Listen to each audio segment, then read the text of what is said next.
Thanks for tuning in to the Animal Control Report podcast, where we help debunk the dog catcher stereotype. A lot of times people think it's the dog catcher when they hear about animal control officers, but here on the Animal Control Report, we change that by taking you inside the day-to-day operations of animal control officers. Not only will you hear stories of animal control officers, but you'll hear from industry experts as well. We are also part of the Keep It Humane podcast network. We have some amazing partners there, so check them out at keepithumane.com/podcast network. You can listen to all the animal control and animal welfare related podcasts there. And let's continue to help people help animals. Welcome to the Animal Control Report with your hosts, Ashley Bishop. Wait, what? Yes, folks, that is Ashley Bishop. If you missed our last episode, then you missed our introduction with Ashley Bishop from Texas. She's filling in for Ashley Bishop, if that doesn't get anyone confused. It's all right. We're going to call me Texas Bishop from here on. Let's do that.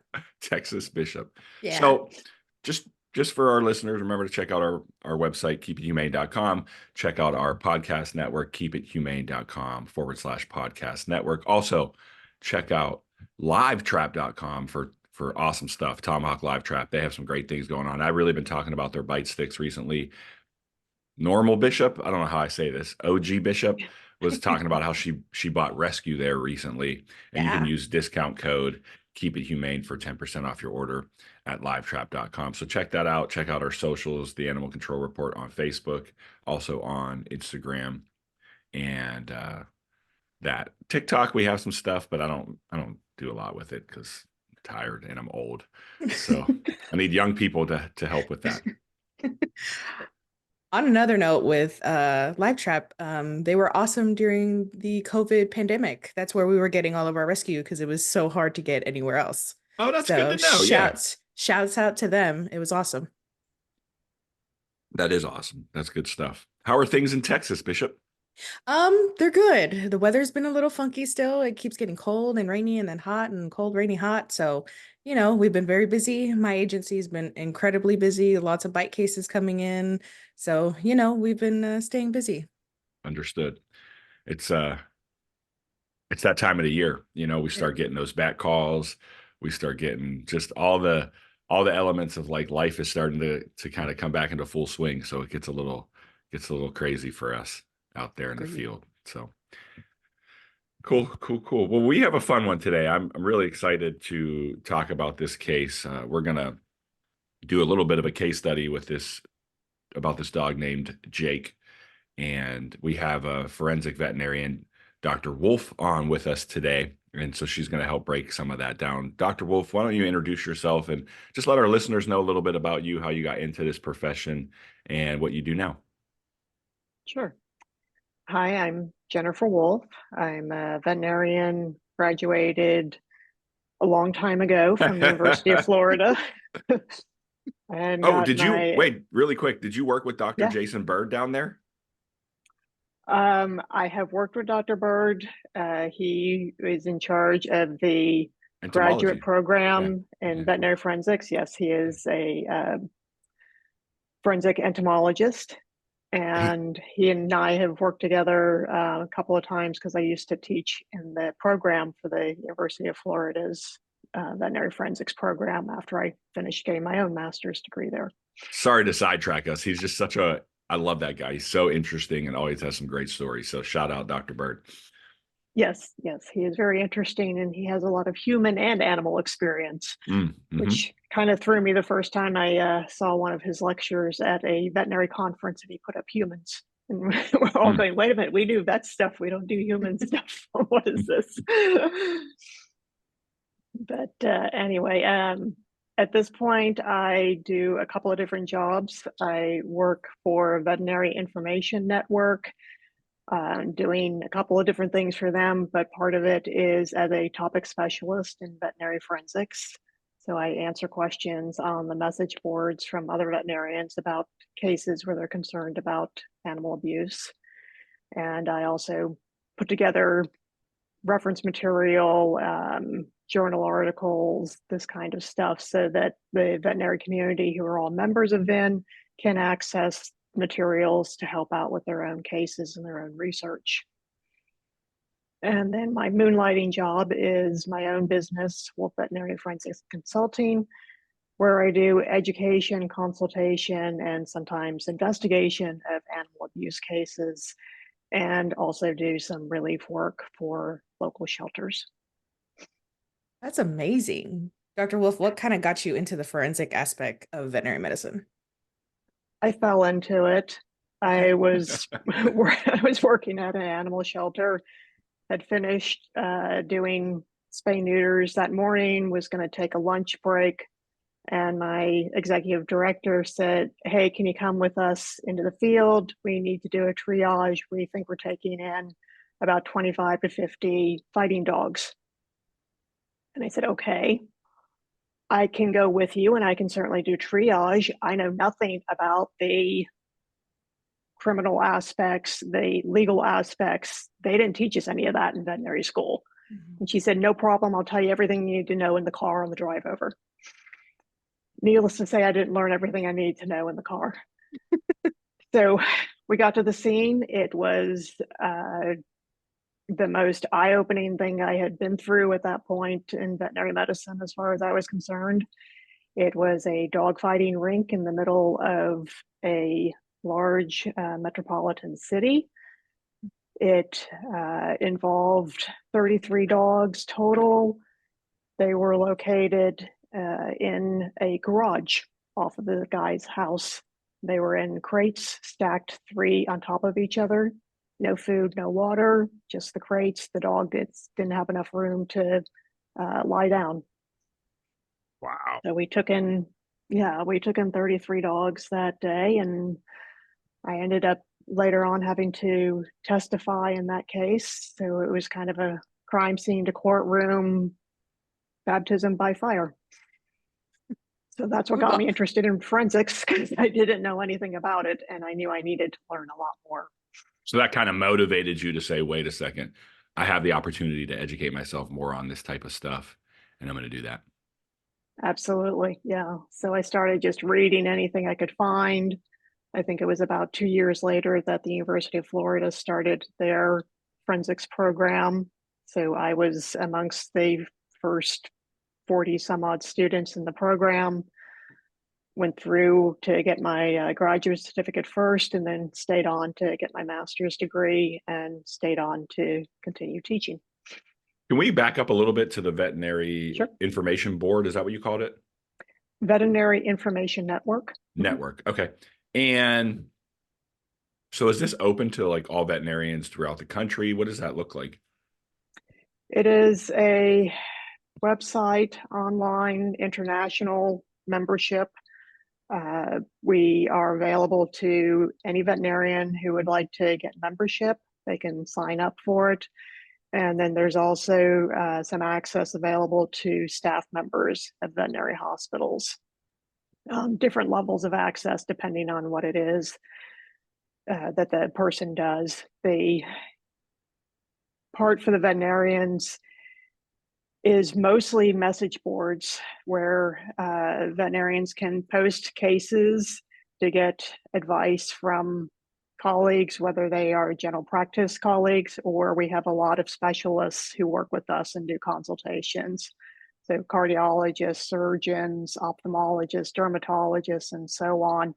We do small animal, large animal, and exotics. And as I mentioned, we are international. So we represent, I don't know exactly how many countries at this point, but I think we have over 100,000 membership. So I'm on the website now. Me too. Me It's too. really This- cool. Yeah, this is neat. VIN.com. It's not to Mhm. check your car history. VIN.com. And correct. it is I'm going to tell all my veterinary friends. Some of them probably do know about it, but some of them may not. And this looks really cool. And I know for us, dealing with the different unique things that we see in the field as animal control or what comes into the shelter, it's really good to have resources, right? And so this is I might have to dig a little deeper into this page because I think that that's really beneficial to the community. And I don't know where you stand on it, just kind of your perception. I know there's kind of Actually, I'll just ask the question straight up. Do you think there's a shortage of veterinarians in this country? I think it ebbs and flows. That if you'd asked in 2008 whether or not we had a shortage, we would have said we have a surplus. Veterinarians were like everybody else during the economic downfall at that time, and it was the first time I'd ever heard of veterinarians being laid off because there wasn't enough business. Hmm. And then come along to COVID, and everybody runs out and gets himself a COVID pet. And because of many factors going on at veterinary clinics, the same problems everybody else was having with a lack of staff having to be off because of their own illnesses or caregiving duties. There's a lot of women in the veterinary field, and usually it is women who take off when the kids need something, and kids are home from school a lot. There was a decrease in efficiency at veterinary clinics because they were having to do curbside work for the most part. Yeah, that the animals would be picked up at the car, brought into the clinic, done whatever needs to be done, taken back out, all still having to do a lot of gloving and personal protective equipment type changes, and then communicating with an owner via a phone call or FaceTime or whatever, so as to be able to talk with them about the case. It really messed up the efficiency for a lot of veterinary clinics. And so a lot of veterinarians were quite overworked and burning out at that time. Fast forward a few more years to where we are now. Economy has been down a little bit. People have been losing jobs or losing some of their income. They've had to move to new places where they're not allowed to take pets because the rental doesn't allow for that. Many other factors come into play, and the shelters are overwhelmed, and the veterinary clinics are seeing a sliding down of the number of clients that they're seeing, the amount of business that they're seeing right now. The shelters are overwhelmed with too many kittens and puppies because spay neuter wasn't happening at the same level during COVID. Animal abuse cases, of course, continue to bring things in, stray animals, lack of microchips and tags, so animals can't get returned as easily. Shelters are quite busy right now. And not to put words in your mouth, but that's a long way to say yes. That is a long way to say yes. But I feel like it's all important to know. Well, and all those factors are super important, and that's why we stress on the show, and that's why I stress professionally and personally, like, access to care and being able to spay and neuter pets is extremely important. Extremely, extremely important. Yes. And yeah, so we won't go down that rabbit hole because Bishop will be here for 17 hours, and I know we all got things to do today. That's all right. Do y'all want to jump into this case study about Jake? For sure. It was very interesting. It gets really interesting. And so I'm going to share my screen, and we're going to look at a couple little things here. And let's see here. I will say this is one of the best reports I have ever seen. This dog, Jake, excuse me, was brought in.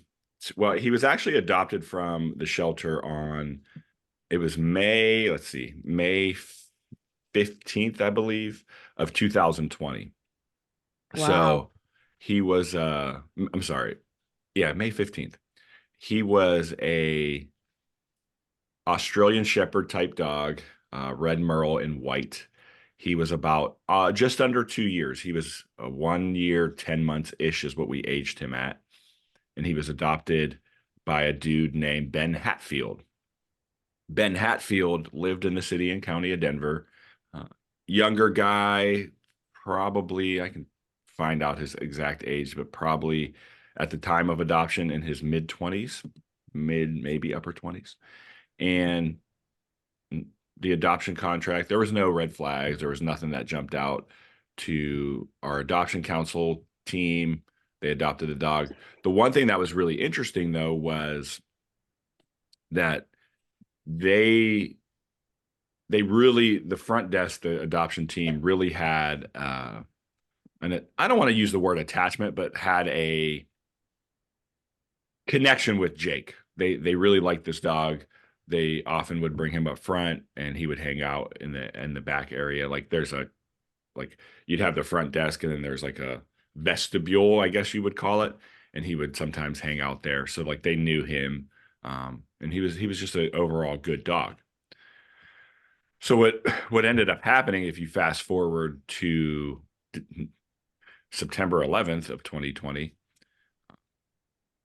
the the dog was brought back in a black trash bag by the actual adopter. So there was, excuse me, there was a little bit of concern there because they were like, wait a second, why is this dog that we just adopted out 4 months ago back and deceased? It was a healthy dog.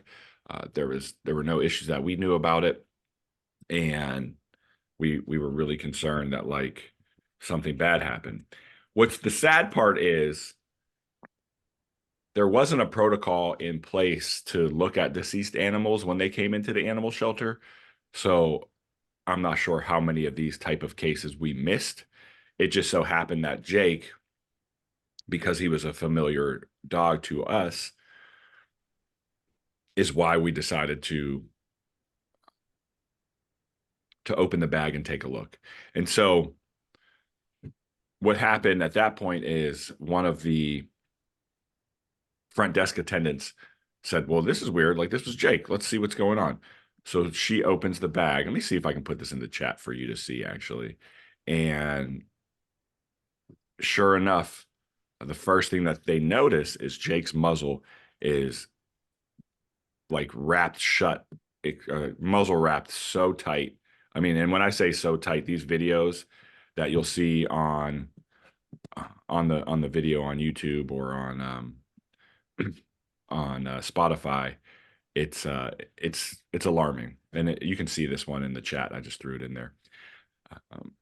And so that's how the dog was presented. He was presented muzzle wrapped and obviously deceased in the plastic bag. So they get Officer Humphreys. Officer Humphreys did such an amazing job on this case.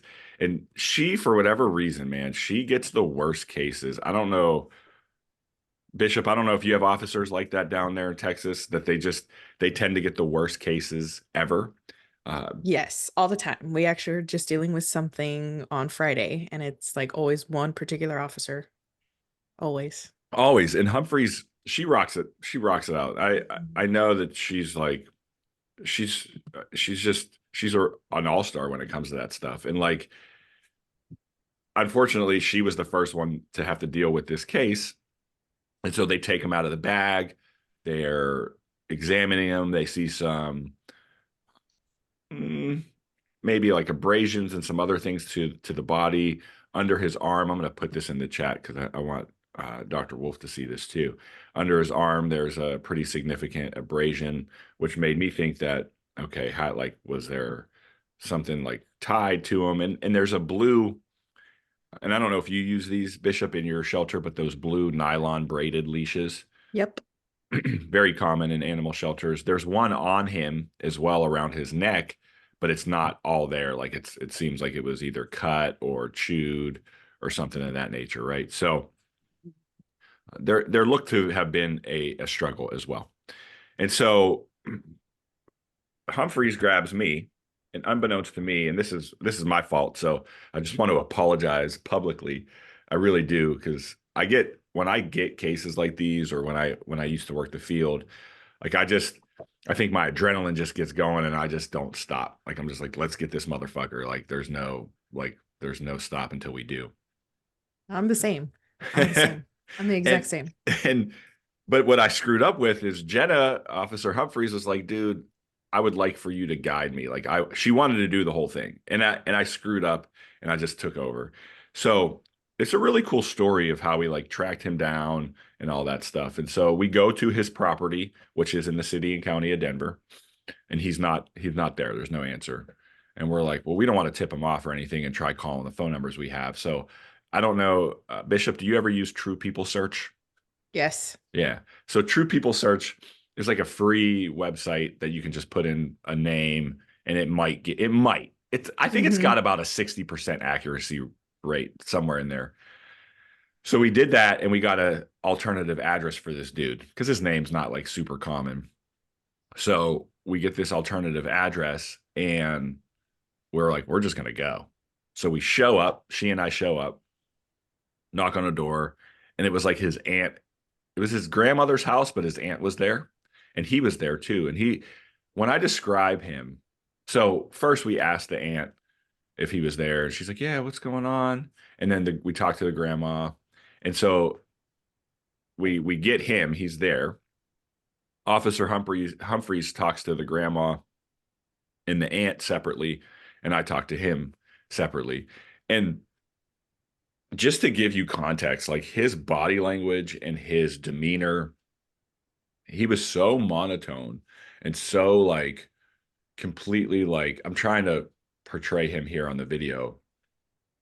When he talked, he would just be like, well, the dog woke me up in the middle of the night. Like he had no emotion, zero, like zero emotion. He was kind of scary in that way that he just didn't see what his actions were. So as I start to interview him, one of the first things I see on his hands are bite marks, right?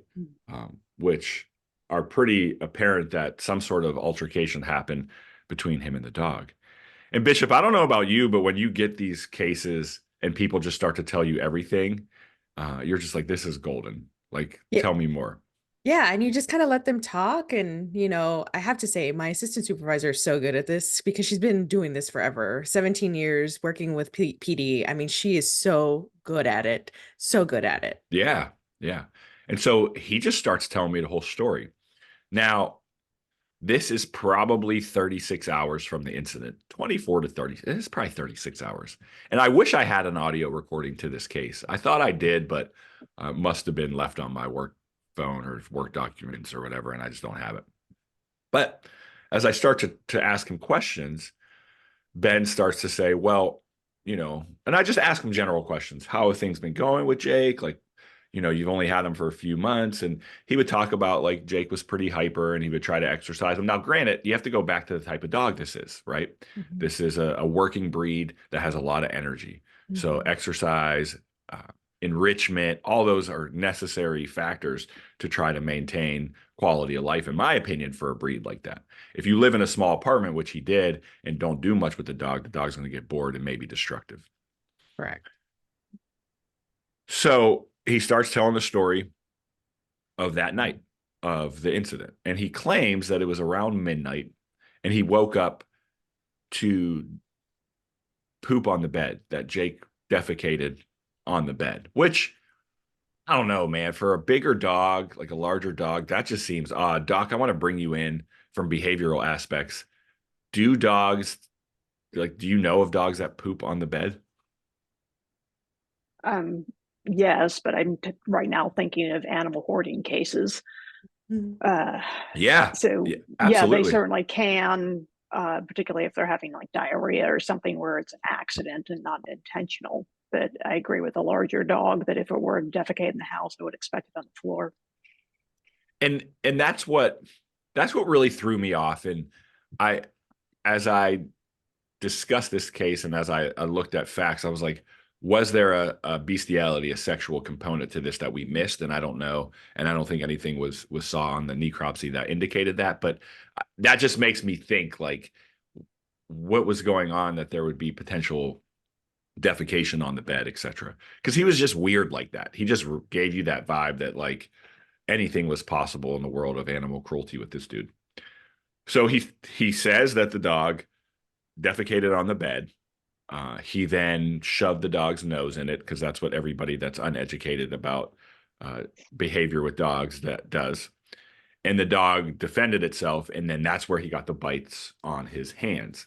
After he got bit on his hands, he claimed that he punched the dog several times, got angry, wrapped the muzzle as you saw in those photos, and he then tied the dog to a bicycle in the living room. He said this all happened within a few minutes of that midnight time.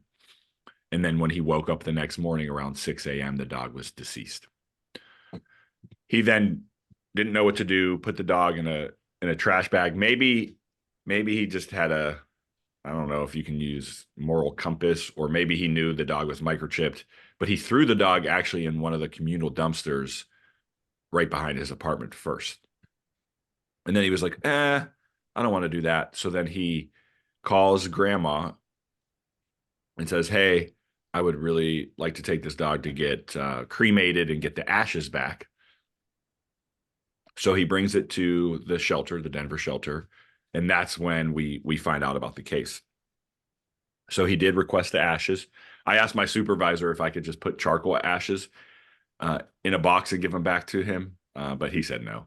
I mean, he wouldn't know the difference of like, just he can use old grill ashes. I mean, the reality is, do any of us really open up those urns or anything? I know I don't, and I have plenty of them. I did work. I did work at a shelter that we had an incinerator, Mhm. and I got to watch firsthand like how you actually have to grind the ashes after they're incinerated. Mhm. It's pretty crazy. Anyway, I digress. So then he brings the dog to the shelter, and that's what happened. So I mean, he basically tells us the whole story of dog poops on bed, he punches dog in the face, or it strikes it multiple times, not just in the face. Dog then defends itself. He gets mad because the dog bites him. He then wraps the muzzle and then ties the dog up to a bike. And all. He had like literally Dr. Wolf and Bishop, he had zero emotion as he told the story. He basically was just like, yeah, I mean, that's what I did. And I don't really feel bad about it. And so we had to then corroborate. Is that the word? Corroborate? Mhm. I don't do well with words.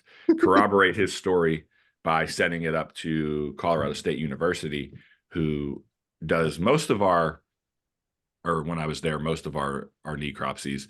Cool thing about Colorado State, or not Colorado State, necropsies in general, and we've talked about this on the show a few different times, is the ASPCA having that necropsy lab in Florida, kind of close to the University of Florida, and they offer necropsies at a free. Basically, all you have to do is find a box and find ice packs, and they'll pay for everything else. They'll pay for the shipping, and then they do all the stuff.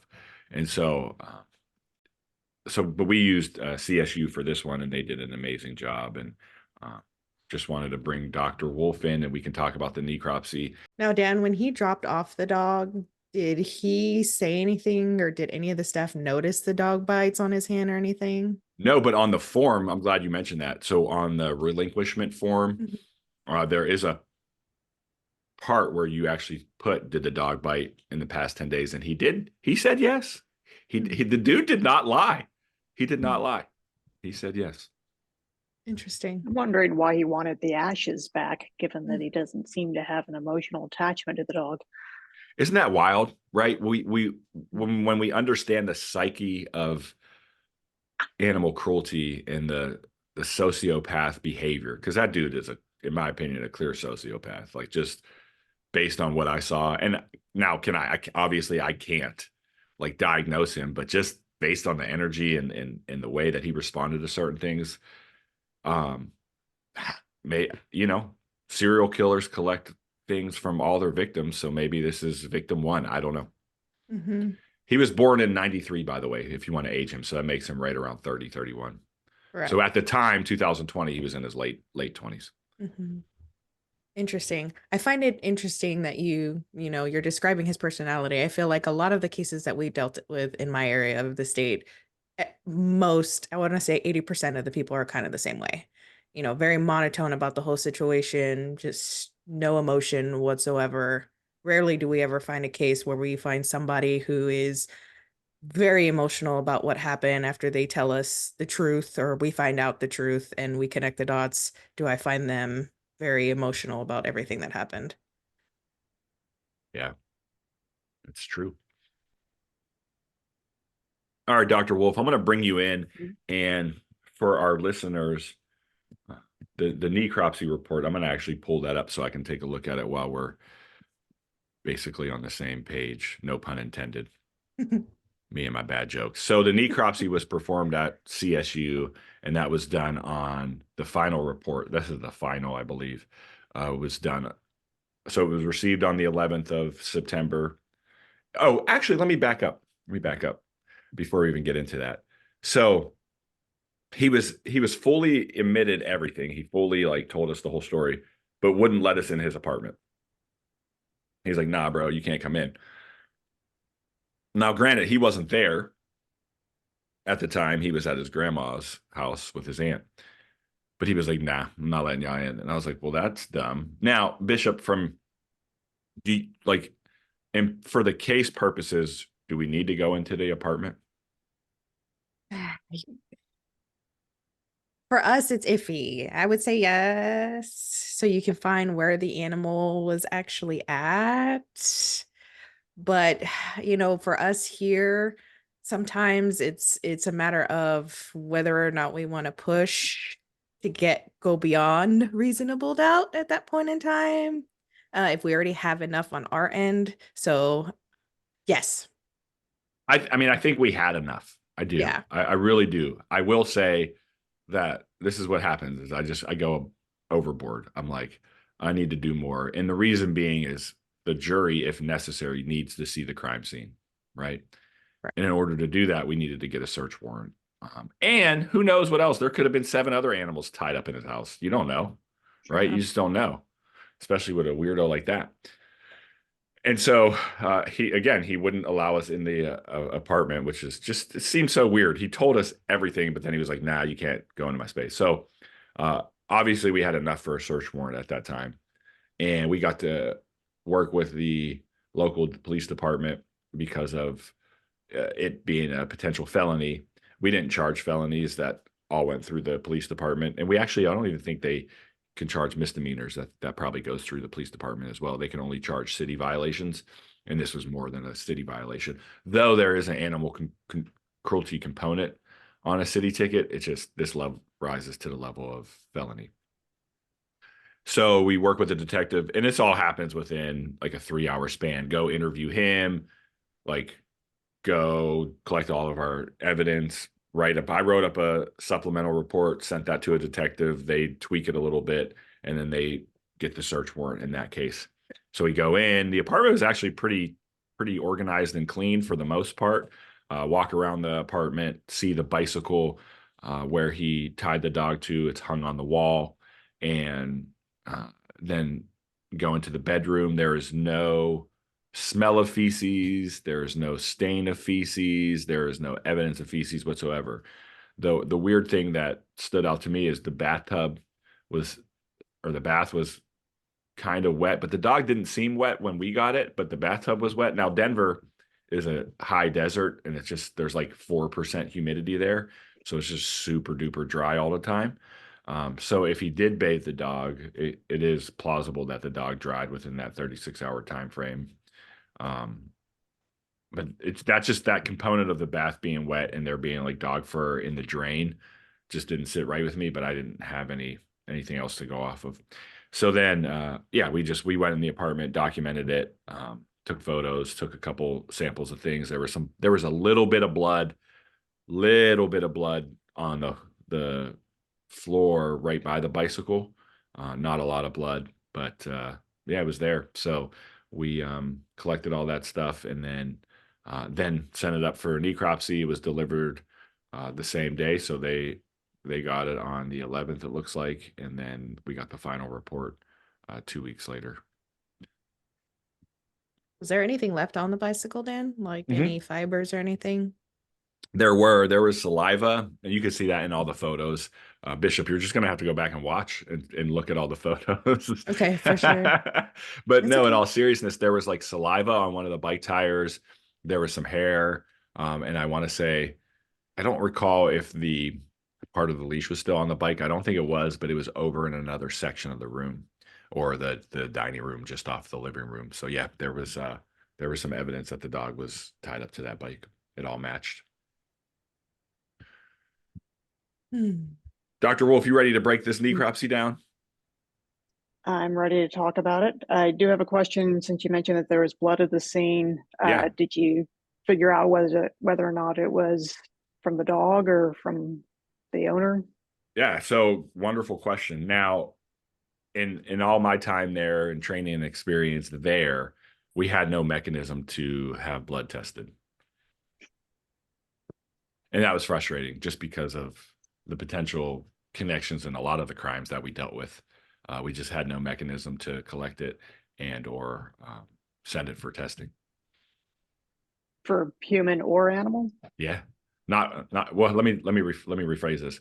Not on a dog case. That's how it was. Okay. That's how it was said to us. For an animal case, nah. Yeah, for sure. But great question. Yeah. Makes a lot of sense. Unfortunately, I think a lot of us are in that boat, and I know we are. We've had several cases where that would be the case, and it's just, well, it's just an Frustrating. animal case. It is. It's so frustrating. It's Because so frustrating. when you think about it, it's like it's not just an animal case. And so the interesting thing about this case is I use this as a case. I actually modified this case as a mock crime scene for training I do for military law enforcement folks. And the only reason I do this training in general for these folks is to show them the connection between animal violence and human violence. And like we're starting to get that that's there, but a lot of our police departments it's just missing, right? In Colorado, there's a law. It's kind of known as Chloe's Law, but it's also the Dog Protection Act.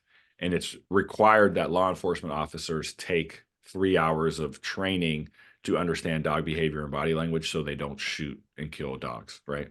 There is nothing in the country, these 50 states that we live in, that require police officers to take any training to understand the link between animal violence and human violence. It blows me away. We have 6 states that make it mandatory that police officer, and this is great. I don't want cops shooting dogs, but we have 6 states that recognize that as a need, but we don't have any states that recognize training for the link, as we call it, the link between domestic violence and animal abuse, making that mandatory. We don't have it.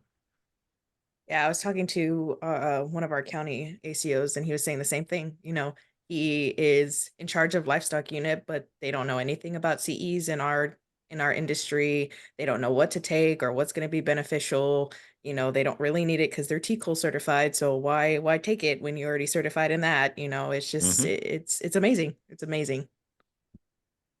Well, in the spirit of Henry Berg and the ASPCA and what he started 158 years ago, or however many now, is if I have any sort of impact on this profession, it's to bring awareness to the link between animal abuse and domestic violence, family violence, interpersonal violence. It's all connected. So,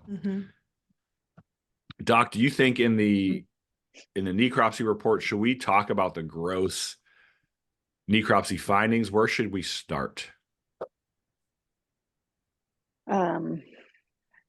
I think we could start at a couple of locations. I agree with you and Texas Bishop that this is a good report. I'm glad to see that cause of death, mechanism of death, and manner of death are all listed. That's not typical in my experience.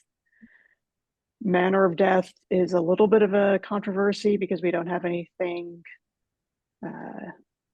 that's considered the norm for animals. So usually we kind of riff off of what they do for people, but of course with people there's a possibility of manner of death being suicide, and we don't have that in our animals. I appreciate that they put the pathologic diagnoses right at the top there. That makes it easier to talk with non-veterinary folks about things. Yeah, we'll get into that too, because I was gonna I was gonna read some of this, but then I was like, well, I don't know how to read in other languages, so I might leave that for the doc to actually read it and then maybe have some breakdown, because that's part of the problem that we deal with is sometimes our veterinarians don't dumb it down for us, and then we need to ask a lot more questions. Yeah, certainly that's one thing that I recommend for whether it's a necropsy report or report on a live animal exam, is for when veterinarians are writing up their report to write it in layperson's terms and then in a parenthetical put in any kind of medical terminology they need to include so that if another veterinarian was reading it, the veterinarian would understand exactly what they were getting at. So maybe like you would put down something about having a fractured femur in the dog. So you'd say the dog has a broken hind leg. Parenthetical, here's all the terminology of, was it a comminuted, was it an open fracture, or everything else that you might want to know about it. But you guys aren't going to care whether it's at the epiphyseal fracture, where it is exactly on the bone. You're not going to care so much whether it was a transverse fracture or spiral, these kind of things. You just guys want to know that it was fracture. So as you say, kind of, dumb it down, if you will, for lay people to understand. Right? Like even simple things like sternal or lateral recumbent. I'm like, sure, it might be basic, but a lot of people don't know what that means. No. Right. And that's another one where I would say, write it down as the dog was lying on its right side, parenthetical, right lateral recumbency. Yep. Yeah. Yeah. Cool. Yeah. Should we just jump into this pathologic diagnosis? Do you want to start there? Or do you want to start somewhere else? No, I can read them off. All right, cool. Thank you. Anterior nose and lips, marked edema with microscopic hemorrhage and acute segmental myocyte necrosis. So, yeah, what does that mean? So edema is where there's fluid buildup kind of outside of the vessels. It's fluid buildup in the tissues. So it gives it kind of a swollen appearance, like what you're seeing on the dog's nose. The microscopic hemorrhage is just saying that there is some bruising or contusion visible at the microscopic level, but not necessarily at the gross level, which means that they couldn't see it with their naked eye, but they could see it under the microscope. Acute segmental myocyte necrosis. Myocyte or muscle cells, necrosis is a death. So they're saying that there are dead muscle cells, that acute means that it's a sudden onset versus some sort of a chronic condition that could cause this. And I believe, but I'm not a pathologist, so I may be incorrect on this, I believe that segmental is referring to how it looked under the microscope because of the wrapping of the muzzle, that it gave it a segmental appearance where part of it would have a very sharp margin between normal and abnormal. The second diagnosis was lung, left and right dorsal intercostal muscles, diaphragm, soft tissues of back, right cranial long lobe, pericardial sac, pancreas, caudal abdomen, and flank all had mild acute grossly visible hemorrhage. So what that means is that at the lung tissue, the muscles that are in between the ribs, the diaphragm, which is the flat muscle that's between the chest and the abdomen. The soft tissues of the back would be muscles and subcutaneous tissues like fat tissue, connective tissue. Right cranial lung lobe is just specifying that it is on the right side of the dog and it's the one that's closest to the head. Pericardial sac is the sac that surrounds the heart. The pancreas, caudal abdomen, and flank is referring to the kind of hindquarters of the dog. And then the caudal abdomen is the part of the abdomen that's closest to the hindquarters. So mild acute grossly visible hemorrhage means that there was a small amount of acute, so again, sudden, grossly visible, meaning that it could be seen with the naked eye, hemorrhage, meaning that it was bruising or contusion. Got it. The third diagnosis, second digit right hind foot, acute laceration with hemorrhage. So this is just indicating that it's a right hind leg. It's at the paw. It's the second digit, which we would think of as like our pointer finger. Mhm. And acute laceration. So there is a sudden tearing of the tissue there with bleeding present. So the skin was torn. The fourth one is lung, liver, and kidney. Marked vascular congestion with microscopic, mild, acute, hepatic, and renal hemorrhages. Vascular congestion just means that it's kind of like edema at the vessels, so they're swollen. Microscopic, mild, acute, hepatic, and renal hemorrhages refers to bleeding that is seen in the liver and the kidneys. And again, mild being that yes, it's there, but it's not a huge amount, and acute being a sudden bleed. And then the fifth one, heart, brain, periadrenal connective tissue, mild acute microscopic hemorrhages. So just more of the same at the heart, the brain, and the connective tissues around the adrenal glands.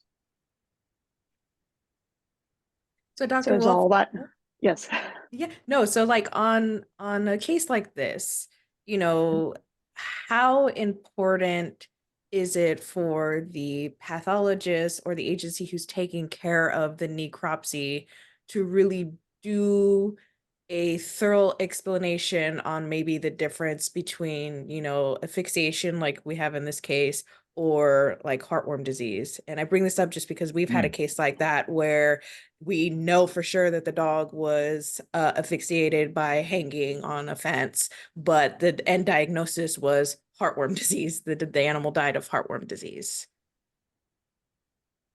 So some of that kind of gets into forensics versus veterinary pathologists. Just to kind of back up and do a little bit of an explanation there. A veterinary pathologist is someone who has been through veterinary school. They have the same veterinary degree as what I have, and then they go on to specialty training to become board certified pathologists. So they have additional, usually 3 to 5 years of training. And this is what teaches them to do necropsies and microscopic work. So they're the ones who will look at tissue samples under the microscope and make a diagnosis or try to assist with a diagnosis that way.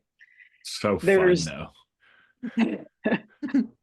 there's debate in the two fields as to when you have a veterinary pathologist who has no training in forensics, and when you have a general practitioner who has training in forensics but is not a board certified pathologist, which one should be doing the necropsy at that point?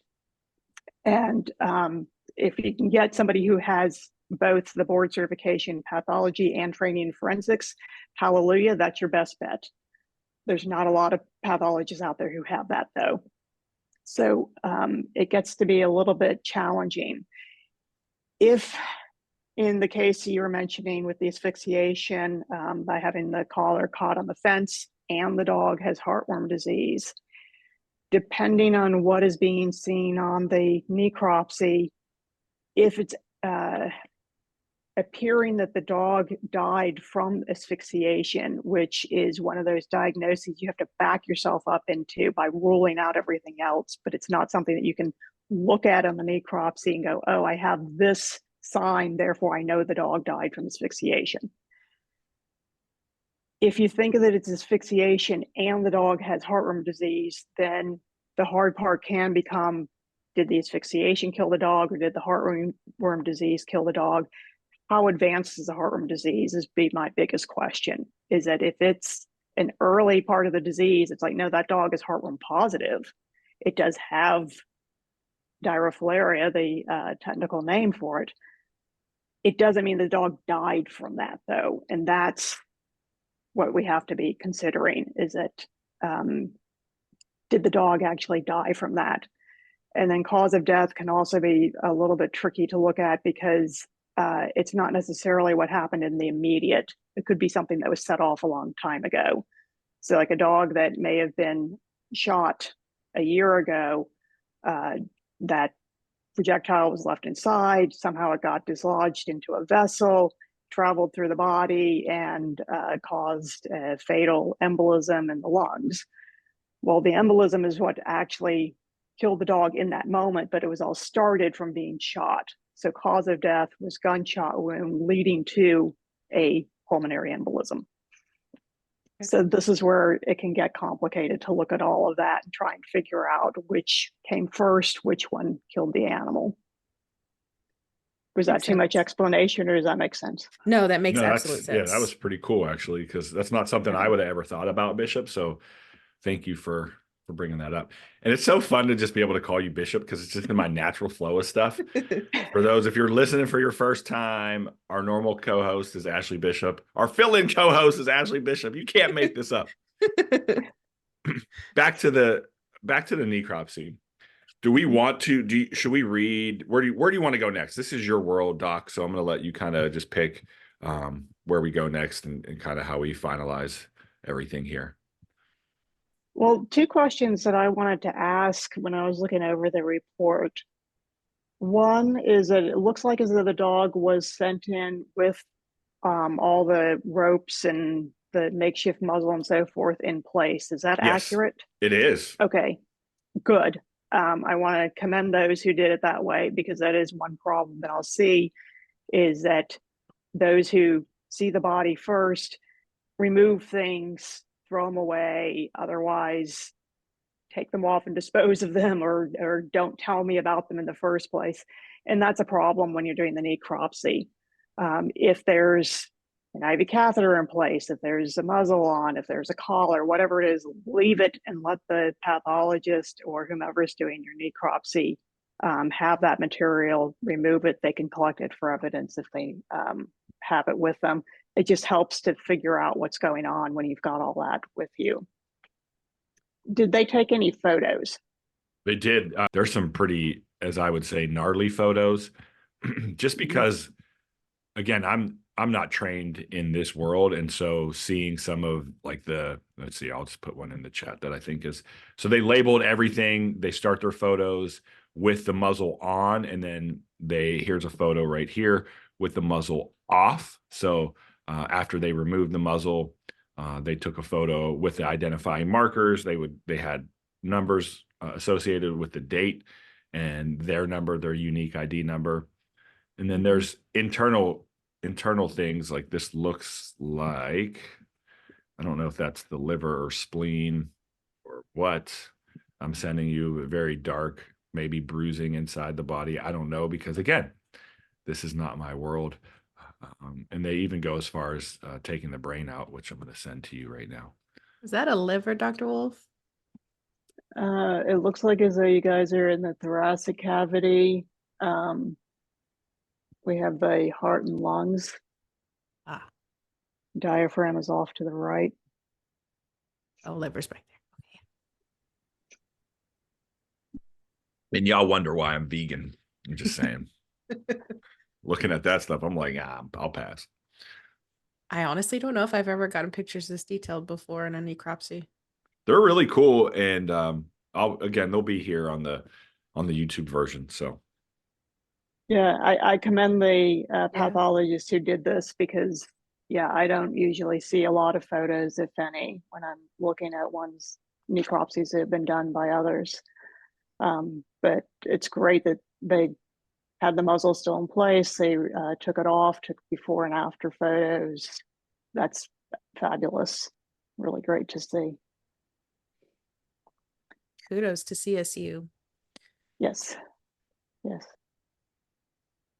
So reading through the description underneath the pathologic diagnoses, these are the remarks, conclusions, opinions, however you'd like to phrase it, from the pathologist. And again, I thought it was a really good job. Do you want me to just read it to you? Yeah, go ahead. I think that for our listeners, that'll be great. And then we can kind of summarize it. And I think from your perspective, it would be really cool to hear. Agreed. Okay. The muzzle was very tightly tied, producing marked edema of the skin of the nose and lips and acute muscle injury in the lip. This muzzle tightly opposed the jaws, such that little, if any, air movement was possible through the oral cavity. Additionally, edema of the soft tissues of the nose restricted air movement through the nostrils. Grossly visible and microscopic lesions consist of acute hemorrhage and marked visceral congestion. Hemorrhages in the intercostal muscles and diaphragm are attributed to marked acute muscular exertion secondary to exaggerated respiratory effort. Marked congestion in the lungs is indicative of pulmonary hypertension in response to hypoxia. Generalized hemorrhages in multiple organs are considered agonal in nature, while the acute laceration of a toe on the right hind foot and bruising of soft tissues of the back and caudal abdomen/flank area are indicative of trauma. Whether or not this trauma was self-inflicted from struggling or from external force cannot be determined. The sole hemorrhagic lesion considered nonspecific and incidental is pancreatic interstitial hemorrhage, as this is commonly encountered in dogs who have died from a variety of causes, including elective euthanasia. In summary, this animal suffered non-accidental death secondary to a very tightly tied muzzle, which restricted airflow. Inability to breathe a sufficient volume of air resulted in hypoxia and acute cardiopulmonary collapse. The muscle had been present for a sufficient period of time prior to death to result in edema and microscopically visible muscle injury with an inflammatory response. No pre-existent or intercurrent disease condition or abnormality was found. So that was written very well for other veterinarians. And what really jumped out off the page, and I'd love your opinion on it, is the dog died from a non-accidental death, is how they wrote it. Mm-hmm. Yeah. Is that was something you were kind of talking about earlier, how it's kind of hard to put that, maybe just because of, like, you mentioned, like, in humans, All we circumstances. can, yeah. I was trying to find the right words, but yeah. Right, that what the pathologist has done here is to confirm well, I guess I should say, to rule out the possibility of this having been from some other disease process. That's the part of no pre-existent or intercurrent disease condition or abnormality was found. The pathologist also took all of the circumstantial evidence of having this leash or whatever it was tied around the muzzle, the swelling on the face, and so forth, to say, hey, this is absolutely consistent with the muzzle that's in place, and it's consistent with a death from asphyxiation. So sad. So yes, I thought it was a really good report, but I could also see how this portion of it would not necessarily be understandable by most people who are not in the veterinary field. Certainly. So personally, I would have tried rewriting that in a way that would be better for lay persons, and then again, put a lot of medical terminology into the parentheses so that other veterinarians could read it in this manner, if you will, but lay people would be able to understand it better. Do you think this would be appropriate for the court? This piece of shit tied this dog's muzzle shut and hung it on a bicycle, and it choked to death. You think that probably wouldn't be good for court? No, that would not be good for court.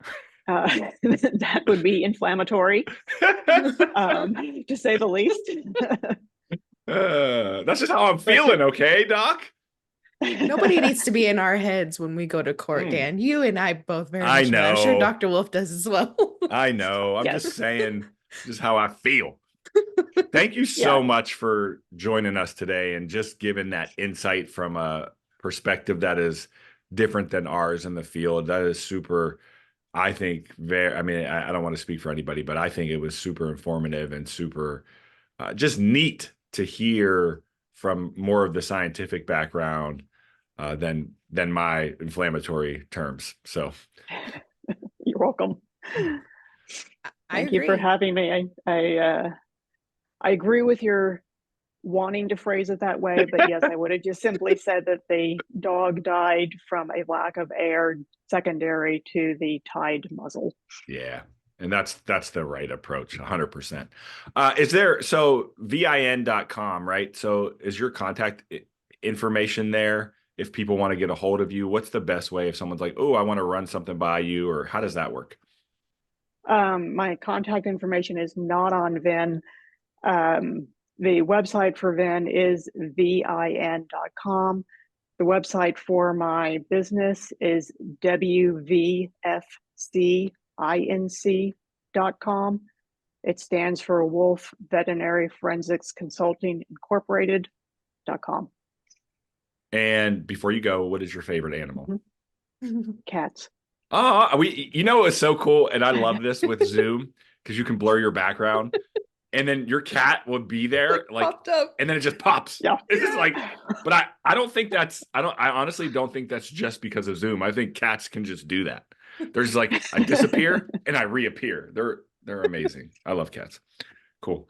Well, thanks again. You're always welcome back on the show. If you ever have anything, any information you want to give out to our listeners, you know, come on or give us the updates and we'll absolutely share it. So thank you so much for taking the time out today. And please go back and check out the full episode with all, I'm going to edit in some of the photos and you'll get to see the defendant here. Does anyone want to know what happened to him? Should we have that as closure or should we just leave that as a cliffhanger? I'm curious, you know. Yeah, I'd want to know. So remember we were talking about animals and how, oh, it's just an animal case. Well, ladies and gentlemen, it's just an animal case. And so in this scenario, this man was charged with a felony animal cruelty. Let's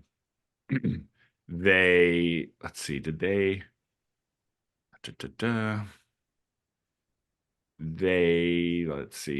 plea it down to a misdemeanor, which would be, so it was a felony and a class 6 felony.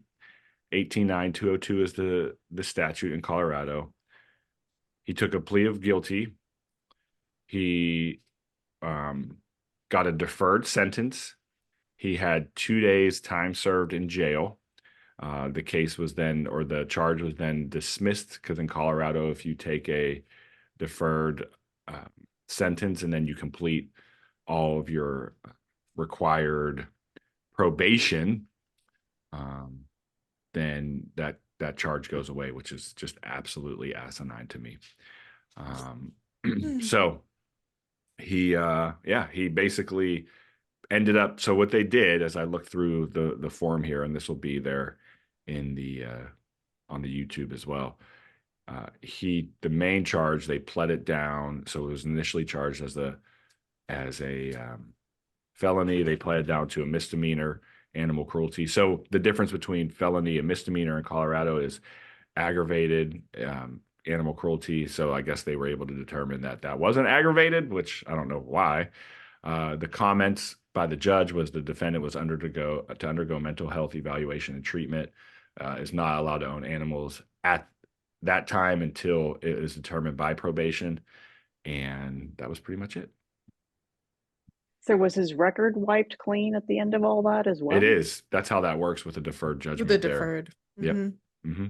So isn't that crazy? He can go, he has no animal cruelty. Like he can literally go work at an animal shelter, or be an animal control officer or be a veterinarian, though he brutally murdered his own dog.